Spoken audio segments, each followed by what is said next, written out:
8편 말씀의 내용의 총체적인 것은 다윗이 느꼈던 죄의 무게감에 대한 하나님을 향한 고백과 회개 역사를 통해서 하나님 앞에 새로운 출발을 하고자 하는 그의 마음의 소원이 담겨진 내용입니다. 여러분, 죄라고 하는 것이 무엇입니까? 죄라고 하는 것은 관역을 향하여 나아갔던 화살촉이 빗나갔다는 뜻입니다. 정상적인 궤도에 진입해서 정상적인 목적지에 정확하게 도달을 해야 되겠습니다만 방향은 그쪽으로 쏘긴 쏘았는데 정확한 그 정중앙 관역에 박히지 않고 바로 그 뜻대로 이루어지지 않은 안타까운 상황을 의미합니다. 그래서 죄는 관역을 빗나갔다. 그런 의미가 포함되어 있는 것이죠. 여러분, 하나님의 뜻에 불순종하고 하나님의 뜻을 거스렸다는 것입니다. 정상적인 거룩한 삶의 반열 속에 속하지 못하고 우리 육신의 정욕과 아집과 끝없는 거역함과 이 불순종의 역사를 통해서 하나님의 마음을 아프게 하고 하나님의 뜻을 거스려 나가며 살게 된 자의 모습이 바로 죄를 지은 자의 모습입니다. 그런데 다윗이 죄를 범하고 나서 그 죄의 무게감이 자신을 짓눌렀다고 했습니다. 견딜 수 없어요. 마음이 답답하고 컬컬합니다. 정신적으로 영적으로 쇠잔해집니다. 육체적으로도 곤고해집니다. 날은 밝은 것 같은데 마음속은 캄캄합니다. 솜털같이 가벼울 것 같은 상황인데 그러나 이 중압감, 무게감을 느끼면서 한 발자국도 앞으로 향하여 갈 수 없는 무디고 고통스러운 자신의 심정. 이런 심정이 자신 안에 들어진 겁니다. 다윗이 죄의 무게감을 느낀 거죠. 어떤 죄였을까요? 정말 하늘 아래에서 죄를 짓지 않고 살 수 있는 사람이 있을까요? 성경에 보면 주님이 주신 말씀 안에 또 우리가 살아가는 상황 속에서 보면 무죄한 자라고 하는 것은 없습니다. 그래서 하나님께서도 의인은 없나니 하나도 없도다. 다 타락하고 후패해지고 하나님의 말씀과 뜻을 떠났다고 말씀하고 있죠. 의인은 없습니다. 저도 마찬가지고 여러분들도 마찬가지입니다. 하루 일상을 살아가면서 정말 청명백백 하나님 뜻대로 순응하며 생명의 복음 안에서 거룩한 반열 속에 속해서 살아갔다고 하지만 그러나 따지고 보면 또 헤아려 보면 하나님 앞에 득지하지 않은 자가 어디 있겠습니까? 오늘 본문의 다윗은 그 죄가 어떤 죄였는지 소상하게 말하지 않고 있습니다. 그러나 다윗은 하나님 앞에 죄를 범했다고 고백하고 있습니다. 다윗이 하나님 앞에 중대한 죄를 범한 적 몇 가지가 있었는데 우리가 오늘 새벽 임명 시간을 통해서 종종 소개했던 내용 아닙니까? 우리아의 아내를 범했던 간음죄, 또 더 나아가서 인구조사를 통해서 자신의 왕권의 위력을 나타내서 내 힘으로 왕정이 진행됐고 이 나라가 이만큼 태평세대가 된 것은 내가 지혜가 충출하고 또 다스리는 권위가 잘 활용되고 그래서 정치를 잘하고 내가 할 만큼 잘했기 때문에 그렇게 된 것이라고 과시하고 싶은 욕망이 다윗 속에 발동됐습니다. 그래서 외세 침략자들에게 보여주고 싶었어요. 나 이 다윗 왕국이 얼마나 강성한지. 그래서 젊은 청년들 중심으로 전장터에 나갈 만한 사람들을 계수했습니다. 충동적으로 계수했습니다. 어떤 충동입니까? 자신을 드러내고 싶은 충동, 하나님보다는 내 중심이라고 하는 인본주의적인 충동, 그리고 사람들 앞에 잘 보이고 싶은 과시욕이 발동했는데 그것 까닭에 인구조사를 했습니다. 여러분, 그런데 인구조사 때문에 얼마나 많은 사람이 죽었습니까? 7만이나 되는 사람이 한순간에 죽었죠. 하나님의 징치하심입니다. 그렇게 함으로써 다윗의 죄가 얼마나 중한지를 깨닫게 하시고자 하시는 하나님의 뜻이 있으셨죠. 그것뿐입니까? 적지 않게 다윗이 일상생활하면서 영웅심리에 빠져서 살아간 적이 많았죠. 전장터에 나가서 싸우면 승리하는 겁니다. 다윗은 만만이요 사울은 천천히라고 주위 사람들이 외쳤습니다. 다윗을 칭송했습니다. 하나님 앞에 영광이 되기보다는 그 모든 영광을 자신이 독차지하면서 살아갔죠. 그의 결과는 참 혹독했습니다. 물론 사울이 시기심이 발동해가지고 다윗을 위해하고 추적자를 보내가지고 계속 죽이고자 도모했습니다만, 그러나 사실 다윗이 자기 자신을 돌이켜 볼 때 이것은 내 죄다. 하나님, 나의 죄입니다. 오만하고 우쭐대고 하나님의 뜻을 알지 못하고 불손한 태도를 가지고 살아간 저의 잘못입니다. 여러분, 다윗의 삶을 보면 이와 같이 철저하게 자기 자신을 성찰하고 죄를 회개하는 데 진입한 그런 신앙 고백과 기도문과 찬양과 하나님을 향하여서 고백했던 고백문들이 굉장히 많았다는 것입니다. 여러분, 그래서 어찌 보면 다윗의 장점이었습니다.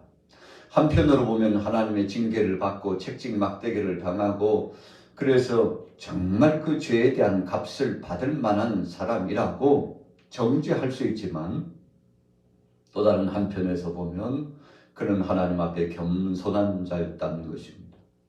여러분, 우리가 하나님 앞에서 겸허히 살아갈 수 있는 삶의 법칙, 복을 누리며 살아갈 수 있는 법칙, 하나님이 주신 그 능력과 권세를 누릴 수 있는 법칙이 무엇입니까?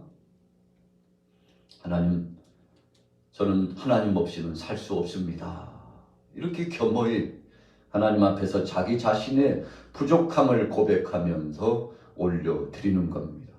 여러분, 그렇게 하게만 하면, 하나님 마음에 합하게만 하면 하나님은 미쁘사 의로우사 우리를 긍휼히 여겨주시고 일거수일투족을 책임져 주시고, 우리가 하나님 앞에 열을 올리면 하나님은 백을 주시고, 하나님께로 백을 올리면 천과 막과 만과 억과 조를 더하여 주셔서 넘치도록 해주시는 하나님의 은혜를 경험하게 된다는 것입니다. 그래서 오늘 시편 38편의 말씀은 다윗의 지혜로운 삶의 모습이다, 이렇게 부주제를 정할 수 있죠. 다윗은 일상생활 속에서 긴장감을 늦추지 않았습니다. 그래서 정말 이것은 죄도 아니라고 생각할 만한 것임에도 불구하고 늘상 누구나 다 그런 거 아니야? 라고 상식적으로 생각하는 것도 하나님 앞에 나가서 예배하고 하나님 앞에 나가서 부르짖어 기도하고 선지자를 통해서 깨우쳐 주거나 주님의 생생한 그 말씀이 발에 비치는 그 등불처럼 비춰져 오면 그런가 하여 자신의 죄를 회개하고 하나님 앞에 손들고 나갔던 사람이었다는 것입니다. 여러분, 그래서 우리가 시편을 보면 참 뭔 죄를 그렇게 많이 졌길래, 그냥 다윗이 졌던 시와 기도문과 신앙 고백문을 보면 또 한편의 시를 보면 또 죄요, 또 넘겨서 읽으면 또 죄요. 그래서 우리가 시편의 말씀을 계속 묵상하고 강론하고 있습니다만, 어찌 매일 아침 죄 이야기만 하는 것 같이 느껴지지 않습니까? 여러분, 왜 그랬을까요? 그만큼 다윗은 하나님 앞에 티끌을 만한 죄라 할지라도 회개하기를 기뻐하는 사람이었다는 것입니다. 우리가 초입에 찬송을 올려드릴 때도 정말 주홍빛과 같은 그 죄를 주께서 깨끗이 씻어주기를 원한다고 그랬지 않습니까? 여러분 다윗이 하나님 앞에서 정말 청명백백하고 싶은 그런 충동이 있었습니다. 이것은 다윗의 예민함입니다. 죄에 대해서는 예민해야 된다는 진리의 역사를 보여주고 있는 것이죠. 여러분 우리가 죄에 대해서 민감하지 않으면 거듭거듭 죄를 짓습니다. 어제 죄를 범했는데 오늘 또 죄를 져요. 우리가 주일날 또 예배 시간에 하나님 앞에 나와서 첫 기도가 무엇입니까? 하나님 한 주 동안에 우리 죄를 용서하여 주옵소서. 주님 어제도 죄를 범했사온데 오늘 용서해 주옵소서. 어찌 보면 밥 먹듯이 죄를 범하는 우리 인생들처럼 보여져요.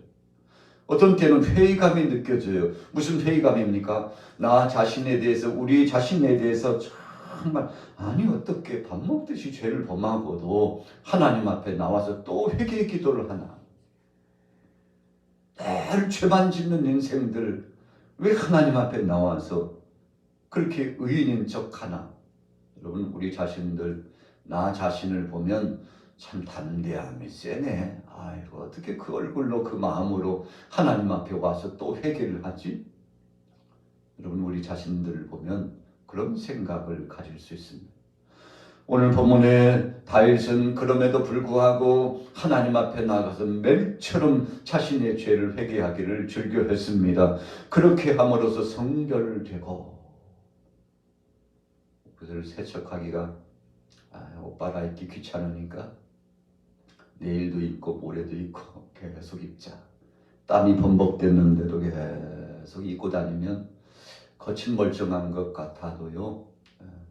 그러나 속에서는 냄새가 나중에는 악취가 옷이 휘어지고 썩어져 가지고 참 그 옷이 버려지게 되는 거 아닙니까? 여러분 그런데 오늘 세척했는데 내일 또 세척하고 깨끗한 옷으로 갈아입고 그래서 새 옷을 입는 심정이 됐다면 전자와 후자의 비교는 어떤 것입니까? 옷을 빨아가지고 입다가 떨어질지언정 깨끗한 옷을 입으려고 하는 것이 기본적인 우리의 삶의 아름다운 태도 아니겠습니까? 오늘 다윗은 그런 모습이었다는 것입니다. 여러분 우리 신앙인들은 매일처럼 주님 앞에 작든 크든 간에 내 죄를 자백하고 회개하는 그 습관, 그 경건한 습관이 복된 것입니다. 그렇게 함으로써 하나님께서 기뻐하시고 영광을 받으시는 겁니다. 그래서 우리 크리스찬들의 장점은 그런 겁니다. 세상 사람들은 뭐 이렇게 죄 지은 게 많아가지고 또 회개, 또 죄 그러냐고 빈정거리면서 손가락질하는 사람도 있겠죠. 여러분 그러나 진리 안에서 사는 사람들은 티끌만큼의 먼지 같은 죄가 묻어져도 민감하게 반응하게 되어 있는 것입니다. 그래서 자기 자신을 늘 돌아보고 하나님 앞에 깨어있는 사람은 그렇게 되는 것입니다. 여러분 진리의 사람은 이처럼 하나님 앞에서 자기 자신을 늘 돌아본다는 사실이죠. 자, 오늘 38장 1절에 보세요. 여호와여 주의 노하심으로 나를 책망하지 마시고 주의 분노하심으로 나를 징계하지 마소서. 주의 화살이 나를 찌르고 주의 손이 나를 심히 누릅니다. 죄의 중압감을 솔직히 고백했습니다. 얼마나 견디기 힘든지 고통스러운지. 아담과 하와가 죄를 범했습니다. 하나님의 말씀을 거스리고 불순종했습니다. 따먹지 말라고 한 선악과를 따먹었습니다. 눈이 밝아졌어요. 무슨 눈입니까? 죄를 보고 알게 되는 눈이 밝아졌습니다.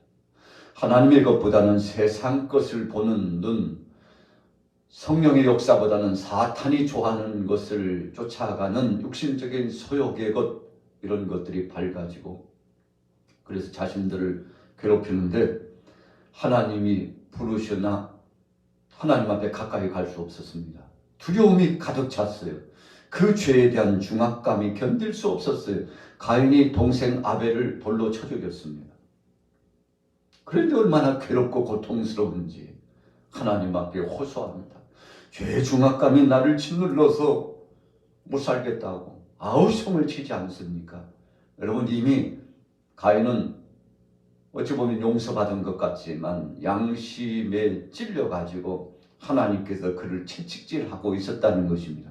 그래서 가인을 향해서 함부로 해하지 말라 하나님께서 정해 놓으셨죠. 왜 그렇습니까? 하나님이 공의 역사를 저버리신 겁니까?